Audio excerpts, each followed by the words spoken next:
Magandang araw mga kapatid. Welcome na naman po sa isang episode dito sa Talakayan sa Taga-Suri. Ako po si Kaborno at ako ang inyong taga-suri.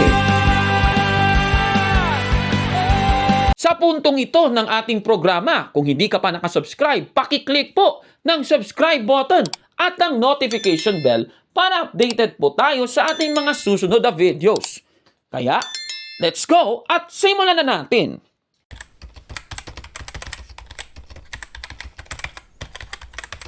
At sa ating episode ngayon ay meron tayong pag-uusapan na isang kakaibang argumento sa isang naging debate. At yan po ang ating pag-uusapan. Kasama po si kapatid na Gabriel De Guzman. Brother Gab, magandang araw sa iyo, bro. Ayan, kapayapaan po ng Diyos sa parating sa atin. Salamat po sa Diyos sa panibagong topic na ito na ating tatalakayin. Ayan, so maganda itong pag-uusapan natin dahil tatalakayin natin yung naging debate noon, Brother Gabriel, ni Fernando Camacho Jr. ng Seventh-day Adventist Church at ni Brother John Do, ating kaibigan, sa punto por punto, kapatid na Gabriel. Pero bago muna yan, ay magdasal muna tayo. Sa pangalan ng Ama at ng Anak at ng Espiritu Santo. Amen. Sa ngalan ng Ama, at ng Anak, at ng Espiritu Santo. Amen. Ama namin, sumasalangit ka, sambahin ang ngalan mo, mapasa amin ang kaharian mo, sundin ang loob mo, dito sa lupa, para ng sa langit. Bigyan mo kami ngayon ng aming kakanin sa araw-araw, at patawarin mo kami sa aming mga sala, para ng pagpapatawad namin sa nagkakasala sa amin, at huwag mo kaming ipahintulot sa tukso, at iadya mo kami sa lahat ng masama. Amen. Aba, Ginoong Maria, napupuno ka ng grasya, ang Panginoong Diyos ay sumasa iyo, bukod kang pinagpala sa babaeng lahat, at pinagpala naman ang iyong anak na si Jesus. Santa Maria, Ina ng Diyos, ipanalangin mo kami makasalanan, ngayon at kung kami mamamatay. Amen. Luwalhati sa Ama, at sa Anak, at sa Espiritu Santo, Kaparangan sa unang-una, ngayon at magpakailanman, magpasawalang hanggan. Amen. sa ngalan ng Ama, at ng Anak, at ng Espiritu Santo. Amen. Amen! Ayan, eto na, Brother Gabriel. Sa ating episode ngayon ay tatalakayin natin at magbibigay tayo ng tinatawag nating reaction doon sa isang argumento ni Fernando Camacho Jr., isa pong evangelist dyan sa Seventh-day Adventist Church. At syempre, natalakay na natin ito dati, Brother Gabriel, dalawa tayo, noong si Yosuke the Vlogger naman, yung nagsabi daw na yung iglesia po na itinayo ng ating Panginoong Jesucristo, yan daw ay resulta ng pagkabuwal ng iglesia sa ilang, kapatid na Gabriel. Ay, gano'n. Ayan na naman tayo. Ito panoorin natin kasi sasabihin niya, dapat nasa Biblia malalaman daw. Alam mo naman, Brother Gabriel, sinasabihan na yung iglesia katolika pa daw yung sulpot na iglesia. Sumulpot daw. At siyempre sa debating ito, patutunayan daw ni Fernando Camacho Jr. na sumulpot lang daw ang Iglesia Katolika sa paggamit po lamang ng Biblia. Ito panoorin natin. Walang ibang higit na makapagsasabi sa atin ng pinagmula ng tunay na iglesia, kundi tanging-tangi ang banal na kasulatan. Sa pamamagitan din ng banal na kasulatan, makikita natin kung ang iglesyang nagpapakilalang silangay sa Diyos ay sulpot o hindi na iglesia. Ito ang pangunahin nating pamantayan. Last 10 minutes. Para malaman natin kung tayo nga o yung inaaniban ninyo ay tunay o sulpot na iglesia. Ipinipresenta ko sa Ayun. So, yun ang kanyang sinasabi, kapatid na Gabriel, na base daw sa kanya, sa Biblia, yung Biblia daw yung magpapatunay na yung iglesia mo daw ay sulpot o hindi. Ayan. So, given naman yan, Dahil mababasa natin yan dito sa Mateo, paki-flash po sa screen, yung Mateo 16:18 dahil doon sa talatang yon isang iglesia lang mga kapatid yung itinayo ng ating Panginoong Jesucristo. Ayan, i-flash na natin. Ayan nakikita nyo ngayon sa screen, ayan yung sa sambayan ng Pilipino, ang sabi itatayo at sa batong ito ko itatayo ang aking iglesia. Ayan, nakikita nyo sa screen mga kapatid. So, kung sa dating Biblia, itatayo ko ang aking iglesia. Ayan. So hindi naman sinabi na itatayo ko ang aking mga, wala namang mga, Brother Gabriel, kaya isa lang talaga. At sa awit, 127 versikulo 1, pakibasa kapatid na Gabriel. Opo, ganito naman po ang nakasulat. Malibang itayo ng Panginoon ang bahay, walang kabuluhang nagsisigawa ang nagtatayo. Malibang ingatan ng Panginoon ang bayan, walang kabuluhang gumigising ang bantay. Ayan, maliwanag. So kung yung iglesia ay yung nagtayo, tao, at hindi mo tinawag ng Panginoon, Brother Gabriel, kagaya nung iba dyan, sigurado tayo, walang kabuluhan yung kanilang itinayo, kapatid na Gabriel. Di ba ganun yun? Opo. Oo. Ngayon, Brother Gabriel, meron tayong gustong ipapansin sa ating mga manonood. Kasi, sabi niya, sa Biblia na niya kukunin yung kanyang patunay na yung sulpot na iglesia daw, kasi sa kanyang stand, sa kanyang naging debate dito kay Brother Jando, ipakita ko lang yung naging yung debate nila noon. Ito yon, ipapakita ko lang sa screen. Ito yung ayan, yung debate nila. Ayan, nangyari yan nung nakaraang June pa, Brother Gabriel. Ayan, kaya nung napanood namin ito, nakita namin na talagang kailangan itong bigyang pansin, itong kanyang sinasabi sa naging debate na ito, kapatid na Gabriel. Ayan.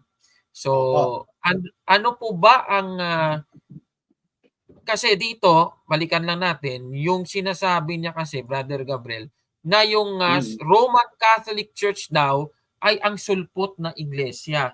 Uulitin lang po natin yung phrase na Roman Catholic Church, hindi po yan yung official name ng iglesia natin, Brother Gabriel. Yung Roman Catholic Church ay pangalan, produkto po ng rito ng ating iglesia. Right po yun. Hindi po yun yung pangalan ng iglesia talaga. Diba? Pero Yes, gayon pa man, dahil yan yung nickname na ibinigay as a general rule nga, sasagutin naman natin yung paninira niya na ito daw yung iglesia natin ay ang sulpot na iglesia. At paano niya daw patutunayan? So napakinggan na natin, napatunayan daw niya sa pamamagitan ng panggamit ng Biblia. Ngayon, ito, kasi doon sa Mateo 16:18, Brother Gabriel, siyempre, yung itinayo ni Kristo, isang iglesia lang yon. At paano ba niya mapapatunayan yon? Panoorin natin. Sa Biblia mo nabasa na ang RCC ay sulpot na iglesia. Apo, sagot po. Dito po sa Mateo 16:18. At sinabi ko naman sa iyo, Pedro, at sinabi ko naman sa iyo, ikaw ay Pedro, at sa ibabaw ng batong ito, itatayo ko ang aking iglesia. Yung pong iglesyang itinayo na yan, yan din ang iglesia sa ilang. Next question. For confirmation lang, Fernando Camacho. Ayan bago mo na natin ipagpatuloy, narinig mo ba, Brother Gabriel, yung iglesia sa ilang? Sinabi ni Fernando Camacho. Kasi yung lumalabas, yung iglesia sa ilang daw, at yung base dito, kapatid na Gabriel, may binabanggit kasi siya na na iglesia sa ilang, natumba daw yon. Yung iglesia sa ilang, ibinangon daw ni Kristo sa Mateo 16:18. O, yan ang unawa nila. Diba? So, ituloy natin kasi merong tanong si Brother Jando at pakinggan na lang natin yung sagot ni Fernando Camacho. Ito yun. Totoo ba na mababasa sa Mateo 16:18 na ang RCC ay sulpot na iglesia o nagsisinungaling ka lang? Mababasa ayon sa diwa nito. Ang sabi rito, ang iglesyang itinayo sa Matthew 16:18 ay yung ding iglesyang nabuwal na kung tawagin na iglesia sa ilang. Kung bakit kayo napasama rito, sapagkat ang doktrina ninyo, kayo'y nagsimula sa bagong tipan. Next question. Kaya maliwanag na sulpot. Next Oh, ayun. So, yun ang argumento niya, Brother Gabriel. I see. Oo. I see. So, yun, sulpot daw ang Iglesia Katolika dahil yung totoong iglesia na itinayo ni Kristo, yan ay resulta ng pagtatayo nung nabuwal na iglesia sa ilang at mababasa daw natin yan sa Mateo 16:18 at yung iglesia sa ilang ay nasa Gawa 7:38. Pakibasa, kapatid na Gabriel. Opo, ganito po nakasulat sa may Gawa.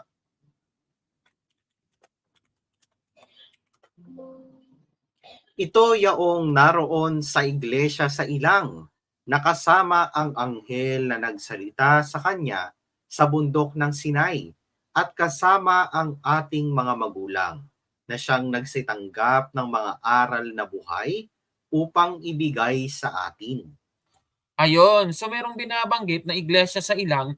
Itong iglesia sa ilang daw ay nabuwal, Brother Gabriel. At yung nabuwal na iglesia sa ilang, itinayo daw ni Kristo yon sa Mateo 16:18. So, yan ang kanilang paliwanag dyan, kapatid na Gabriel, di ba? O, sige. Reaction mo muna dito sa kanilang sinasabi. I agree with you, Kabernok, tungkol dun sa naging natin, hindi to bago sa atin kasi kahit si Yusuke, and then yung sumi MCGI, ganyan yung pananaw nila eh. Para bang kumbaga sa poste, yung poste na natumba lang. Kumbaga itatayo siya. Ayun. Hindi yung dahil sa parang maglalagay ulit ng panibagong poste, hindi ganun, Kabernok eh. Ang interpretation nila is yung nabuhal, itatayo. Ayan. Katunayan, mayroon pang binabasang mga talata dyan si Soriano noon. At ngayon ko nang na-realize na pati palang SDA, ganun ang kanilang interpretation. So, Actually, Brother Gabriel, kinopya lang nga ni Soriano yan sa SDA eh. Pati nga ay, ganon? Oo, galing yan talaga sa SDA. Yan yung original na doctrine. Oo, ngayon mo lang nalaman yan, Ngayon ko lang nalaman, ha? Ngayon ko lang Diba? nalaman. Ang akala ko, Oo. parang, lang, I see. Pero binago yan ni Soriano, ha? Bibigyan na natin ng Modification. Oo, na-modify yung aral na yan kasi napanood ko yung isang video ni Soriano sa pasalamat. Merong nag-send sa akin yan eh. Ngayon, nawala na yan sa YouTube tsaka sa Facebook. Merong niyang isang video doon na napanood ko na nabuwal daw, pero hindi yon yung iglesia na itinayo ngayon ni Kristo. Meron talagang 180-degree turn. Binago talaga yung doktrina. O, di ba? Iba yon daw. Iba daw yun. Noon, naalala ko, merong ang nag-post dyan, si Willie Santiago. Yun daw yung doktrina noon, yung nabuwal daw na iglesia sa ilang, yan daw yung iglesia na itinayo ni Kristo.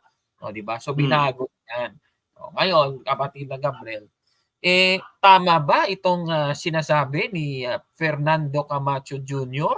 at sa iba pa na yung iglesia na itinayo ni Kristo, yan daw yung iglesia, kapatid na Gabriel, na yung iglesia ng pagkakatayo mula sa pagkabuwal na iglesia sa ilang. O, di ba? Yan ang tanong eh. I see. O, sige. Siyempre, patutunayan daw yan ni Fernando Camacho. Panoorin natin kung paano niya yan patutunayan. Ito yun. Nang itatayo ay tumutukoy doon sa to restore, to rebuild, repair. Hindi raw. Pero mga kapatid, mga kaibigan, kapag kayo maalam sa biblical languages, hindi ho kayo maliligaw. Kaya tignan ho ninyo. Aba, di ba? Grabe naman itong nagli-lipstick. Napalaki mata ko din doon. Oo, parang nagli-lipstick daw na mga ngaral kung mababasa ko sa comment section. Sabi nila. Grabe naman yun. Filter lang siguro yun. Oo, Filter lang yan. Oo, baka, oo nga. Brother Gabriel, sabi kasi niya, kung mag-aaral daw tayo ng o nag-biblical language, hindi daw tayo maliligaw ba? O sige nga. Yun, boy, yun. Sige. Fernando, sige nga, ituloy nga natin. Ipopost ko sa inyo, yan ho ang tekstong Grego ng nababanggit nating talata. Ano po? Yan ang tekstong Grego. Ano po yung pinaghanguan ng salitang itatayo ko ang aking iglesia? Oh? Galing po yan sa salitang oikodemesu. Oikodemesu. Napakalinaw po yan, mga kapatid. O parang oikodemasu tapos oikodomisu. Ano ba talaga? O sige, tuloy na nga natin. Ano ba ang ibig sabihin ng oikodemesu? Ito. Ang sabi sa atin ng ating ito, mas malalim na pag-aaral na ito. Morphology na ito. Yan. Sa anal Morphology, O sige nga. Brother Gabriel, kung nanonood ngayon si Fernando Camacho, panoorin mo ang aming video na to hanggang dulo baka mamaya naman inaasahan namin na sasagutin mong video na to. Itong video natin, Brother Gabriel. Inaasahan talaga natin yan. Baka mamaya tayo yung hahamunin niya.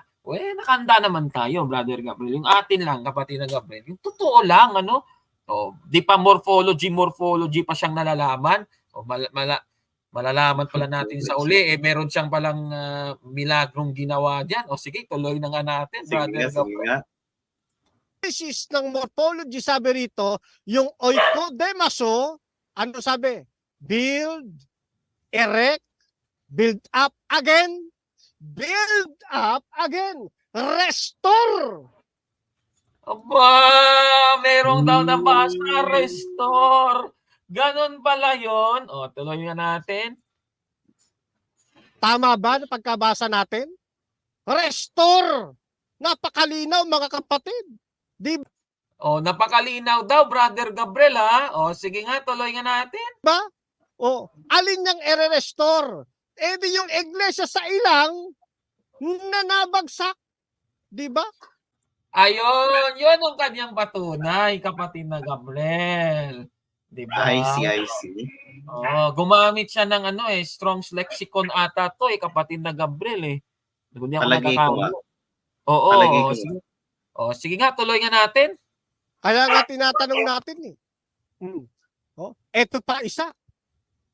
Yan Yan nakikita ninyo sa screen, iba yan kaysa rito. Okay. Kaya tinatanong natin, eto ba tanggap po niya? Palibasa, tama naman, hindi pa naman niya ginamit ito. Ako pa lang gagamit nito.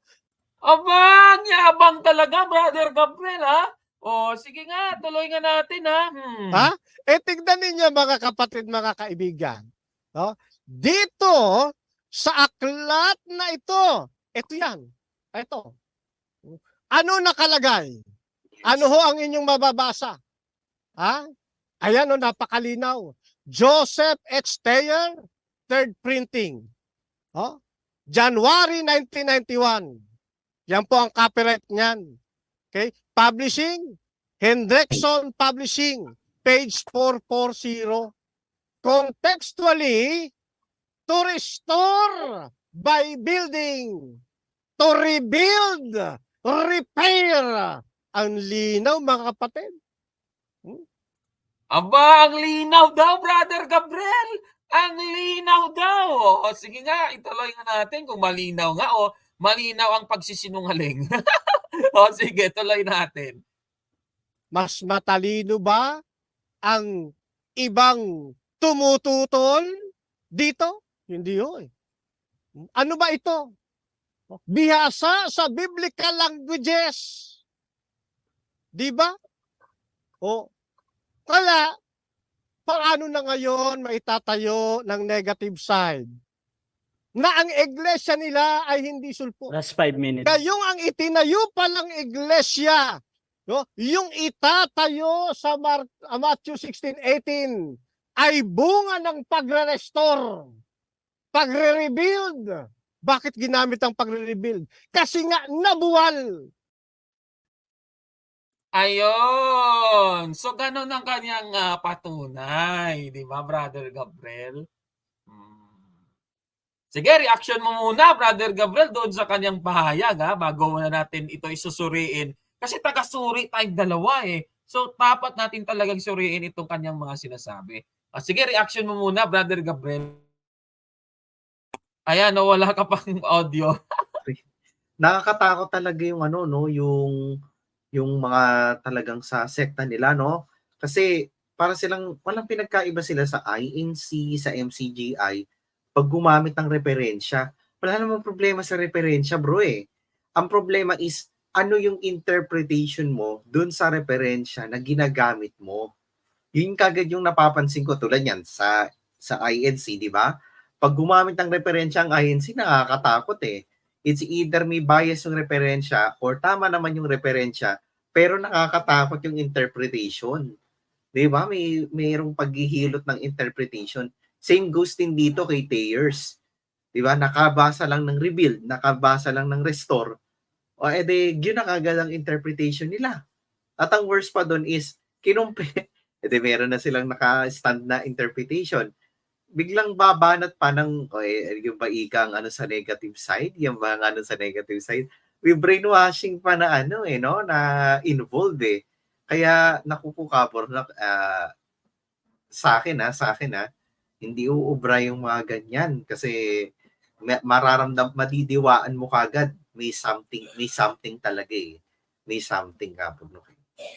Oh, 'di ba? At saka, Brother Gabriel, talagang dito mo makikita na gagawin talaga nila ang lahat, Brother Gabriel, para lang siraan ang Iglesia Katolika, 'di ba? Yan. Ngayon, ito na, Brother Gabriel, exciting ito. 'Di ba nagbasa siya ng, Thayers, tapos sabi niya morphology daw, morphology, tapos 'di ba Thayers pa. Akala mo naman, kung magaling naman talaga, susuriin natin 'yan kapatid na Gabriel, alam Okay. niyo na, nagbasa siya, Brother Gabriel, nung, isang aklat. Pinakita pa niya sa screen yung aklat, kapatid na Gabriel. 'Di ba? Mm. Titignan nga natin kung ano ba ang, nakalagay do'n sa kanyang, binasa. Ipapakita ko lang yung, aklat na kanyang, ginamit. Ito 'yun ayan. Pakita lang natin sa screen mga kababayan, itong, aklat na ito. Ito, ilakihin na lang natin kapatid na Gabriel, ayan. So Okay 'yan po. po ayan yung, Greek English, yung kopya natin, A Greek English Lexicon of the New Testament. Ito yung kay Thayer, Brother Gabriel, yung sa actual. 'Yan yung sa actual Mm. talaga. Yung lumang edition pa yung meron tayo, 1889 edition. 'Di ba? Ngayon Ayan. etong masaklap diyan, Brother Gabriel. Babasahin natin, ito 'yon, 'di ba, yung, oikodomeso. Yung oikodomeso, yun yung, doon sa Mateo 16:18, i-flash lang natin siguro yung Mateo 16:18 doon sa Greek, kapatid na Gabriel. Ready na ba Okay, yung, okay, okay. West Sige, Coast ano or natin. ayan, so habang, ginagawa ni Brother Gabriel 'yan, ay, gusto lang nating magpasalamat sa lahat po ng, ating mga, members, mga Busted Kada sa ating YouTube channel. Ayan, ipapakita na lang natin sa inyo mga kapatid yung, ayan yung, oikodomeso. Ayan, so yung, Petra oikodomeso.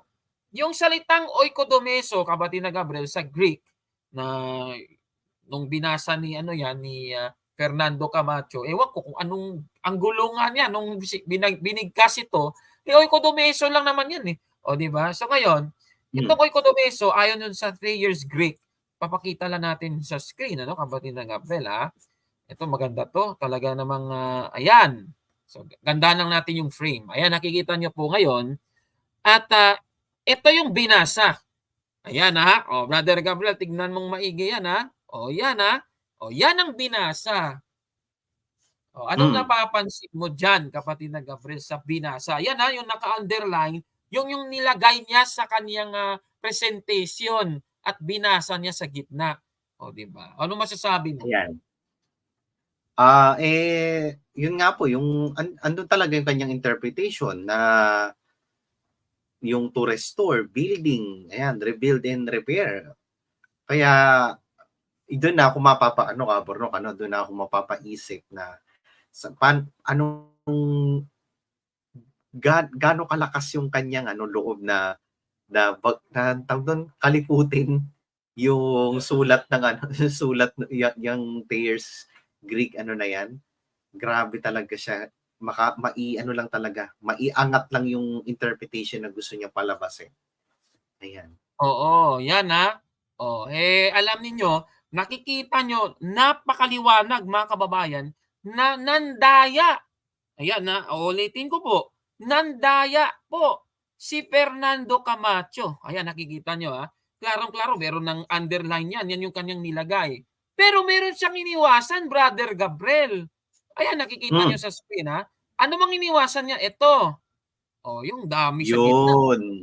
Diba? Ngayon, paano ba natin ito dapat i-interpret sa ating pagbasa sa Thayer's Greek Lexicon? Pakita natin sa screen. Isa-isahin natin ito yon. Ayan Isa-isahin natin yan ipapakita ko lang mga kapatid. Ayan. So yan yung unang parte, yung nasa taas, basahin mo nga yan, yung naka-red muna, kapatid na Gabriel. Opo. Ayan. Contextually, to restore, by building, to rebuild, repair. Ayan. So yan yung binasa ni ni Fernando Camacho, nilagay niya sa PowerPoint niya. Ngayon, yung iniwasan niya, ito. Yung example, doon sa contextual, to restore by building, to rebuild or repair, yung mga talata na, ito, yun yung mga talata. Mateo 23:29, Mateo 26:61, Mateo 27:40, Marcos 15:29, Lucas 11:47. Meaning to say, kung merong salitang oikodomeso doon sa 5 talata na yan, ang ibig sabihin nun, ayon sa Thayer's Greek Lexicon, Brother Gabriel, to restore, to rebuild, to repair. Yun. Ayan. Meron ka bang nakita dyan na Matthew 16:18? Wala naman Diba? Wala po. Tama po. Wala po. Yun ang interpretation dapat, kapatid na Gabriel. Ngayon, ito itutuloy natin ang pangbubuking. Tingnan mo, Brother Gabriel, tuso talaga, no? Iyan contextually. Meaning, by context, sa 5 talatang yan, yung oikodomeso tumutukoy sa restore, to rebuild, to repair. Ganun yon. Ngayon, paano naman yung Mateo 16:18, yung nasa baba? Ayan, yung nasa baba. Ito naman yun, kapatid na Gabriel, yung hindi niya sinali. Metaphor, ayan yung hindi niya binasa. Metaphor, yung ibig sabihin daw ng oikodomeso is to found. Ayun. Ayan naglagay niya ng Greek sa Matthew 16:18 Ayan ipakita ko yung Matthew 16:18 Ayan, ipapakita natin yan. Kai, epi, taute, te, petra, oikodomeso. Yun talagang nandito, Brother Gabriel. Ayan ipakita natin Yan tai, ayan ano man nakalagay dyan, kapatid na Gabriel? Ayan kai, epi, taute, te, petra, oikodomeso. Yun talaga, kinote talaga sa nasabing part na yan ng aklat, Brother Gabriel. Ang sabi dyan to found, i.e., meaning to say, for example, by reason. Ibig sabihin, kapatid na Gabriel, by reason of the strength of thy faith, thou shalt be my principal support in the establishment of my church.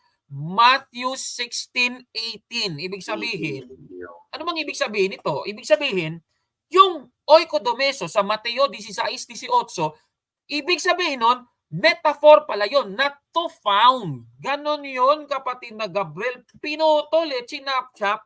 Tapos, pinutol, chinap-chap, parang chef sa restaurant, kapatid na Gabriel, para makapandaya. Diba? Yun ang lumalabas. Lumalabas talagang pagkasulpot ni ni Fernando Camacho. Di ba ang daya nun? Ang daya mo naman. Parang INC, no? Parang INC, grabe pala talaga. Kala ko, parang I believe na palang yung yung pagdadaya pala ng referensya, hindi pala sa MCGI tsaka sa INC nang galing. Doon pa pala sa ninuno nila. Meron, Ay, ang dami. kung Brother meron mang Gabriel, doktrinang ganon, Brother Gabriel, hindi lang sila, oh, pasensya na kung nanonood po ang mga, naku baka ibang relihiyon kayo, pasensya na kayo sasabihin ko na ito straight ito straight to the point ito, Brother Gabriel. prangkahan. Prangkahan kasi siyempre marami na tayong na-feature sa Factbusters PH. Lahat halos, ulitin ko, lahat halos ng mga naninira sa Iglesia Katolika, ang taktika, puputulin ang referensya, ipapalabas na mali ang Katoliko, iwawala sa konteksto, Yun. mandadaya pa. Yan ang masaklap diyan Naku eh. Di ba? Ano na yan, Brother Gabriel, matandang style na yan. Naku, panis na luncheon meat na yan. Kaya nga dito sa ating channel, dito sa ating programa, ibubuking talaga natin, susuriin, himay-himayin, iisa-isahin natin yan, kapatid na Gabriel. Di ba ganun yun? Opo. Ay, naku. Ano ba ang tawag dito sa mga mandaraya na ito? Basahin natin, kapatid na Gabriel, sa Biblia. Sa 8:44 ng Juan, kapatid na Gabriel. Basahin nga natin. Opo. Ganito po nakasulat po.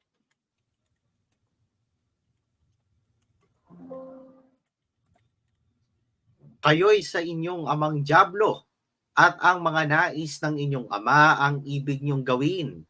Siya'y isang mamamatay tao, buhat pa ng una, at hindi nananatili sa katotohanan, sapagkat walang katotohanan sa kanya.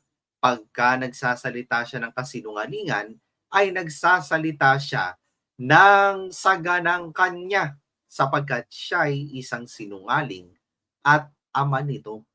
Naku, delikado pala. Kaya, naku, itong si Fernando Camacho, yung ginagawa niyang ito, kasinungalingan yan. Kaya yung sinasabi niya, kapatid na Gabriel, anong sabi niya daw? Dun sa Mateo 16:18 daw, tinayo yung iglesia mula sa pagkakabuwal ng iglesia sa ilang, at yung salitang rebuild daw yung tinutukoy dun sa itinayo. Itatayo ko ang aking iglesia. Rebuild daw yung tinutukoy nung itatayo. Anong masasabi mo diyan, Brother Gabriel, sa naku, talaga naman. Ikaw nga magsabi, Naku ano po. bang verdict natin dito? Naku po, busted yan. Busted Busted yan, yan. nako. Mali yan, panloloko sa kapwa yan, mga kababayan, pagsisinungaling talaga yan. Di ba? Ngayon, eto, Brother Gabriel. Baka sasabihin naman nila, paano naman yung iglesia sa ilang? Aba, yan naman ang tanong, Brother Gabriel, yung Ayun. iglesia sa ilang. Ayan na naman tayo, yung iglesia sa ilang.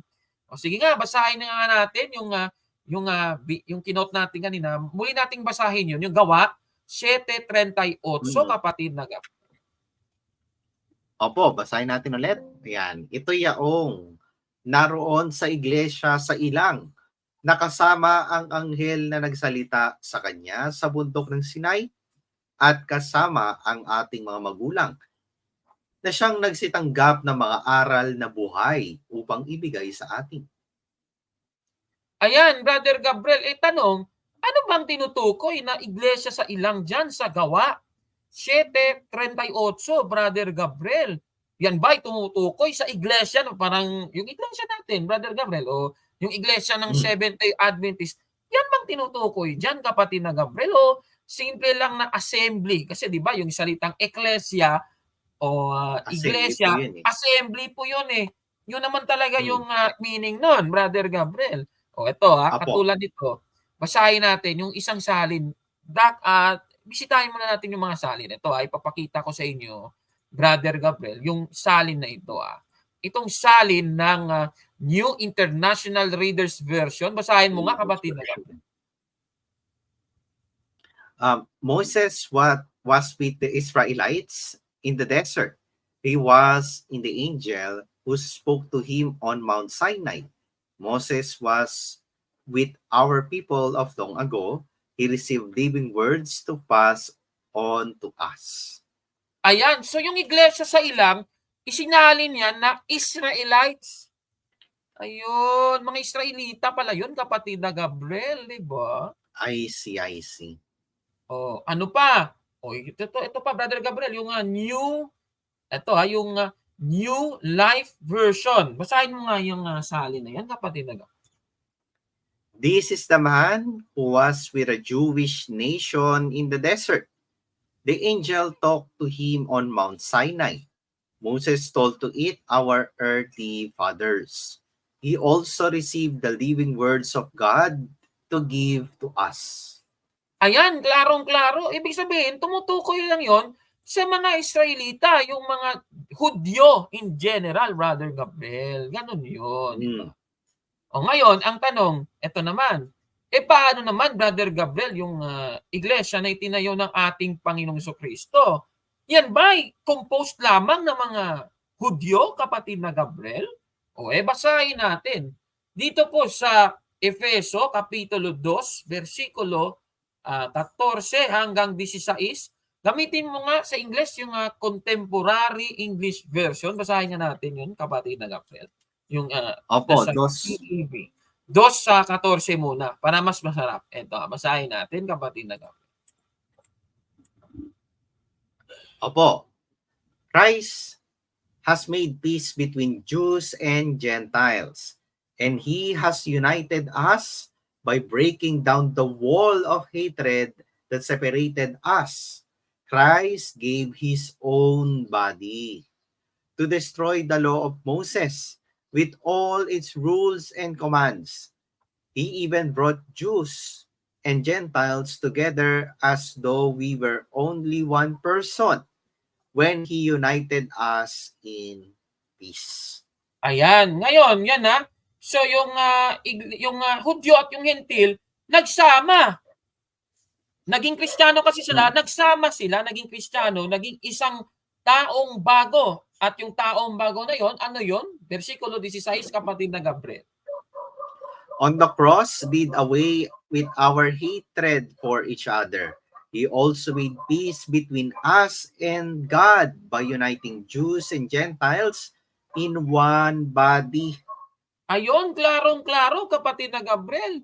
So maliwanag dito, kapatid na Gabriel, na yung Hudyo at yung Hentil, yun yung naging Kristiyano, yun ang composition ng iglesia na itinayo ng ating Panginoong Jesucristo, kapatid na Gabriel, di ba? Opo.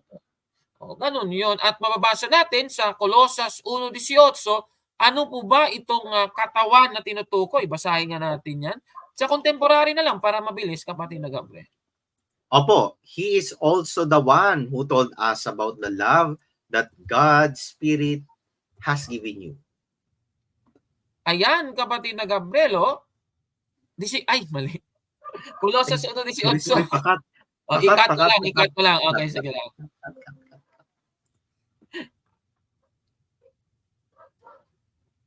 Okay, ito po nakasulat sa Colosas 1:18. He is the head of His body, which is the church.